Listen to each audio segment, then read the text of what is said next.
Jammu Kashmir Peoples party کے صدر ممبر قانون ساز اسمبلی سردار حسن ابراہیم خان نے راولا کوٹ کے مختلف مقامات سنگولا، بنجوسا اور کھائی گلا کا مختصر دورہ کیا۔ دورے کے دوران انہوں نے مختلف وفود سے ملاقاتیں کی، کورونا وائرس کے وبائی مرض اور لاک ڈاؤن سے پیدا شدہ صورتحال پر تفصیلی تبادلہ خیال کیا۔ ممبر قانون ساز اسمبلی سردار حسن ابراہیم خان نے وفود سے گفتگو کرتے ہوئے کہا ہے کہ حکومت لاک ڈاؤن سے متاثر چھوٹے کاروباری حضرات کے مسائل کے حل کے لیے اپنا کردار ادا کر رہی ہے۔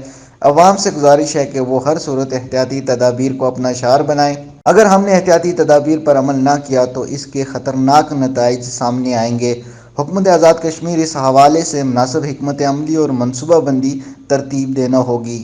رپورٹ محمد خورشید بیگ، جہاں نیوز، راولا کوٹ، آزاد کشمیر۔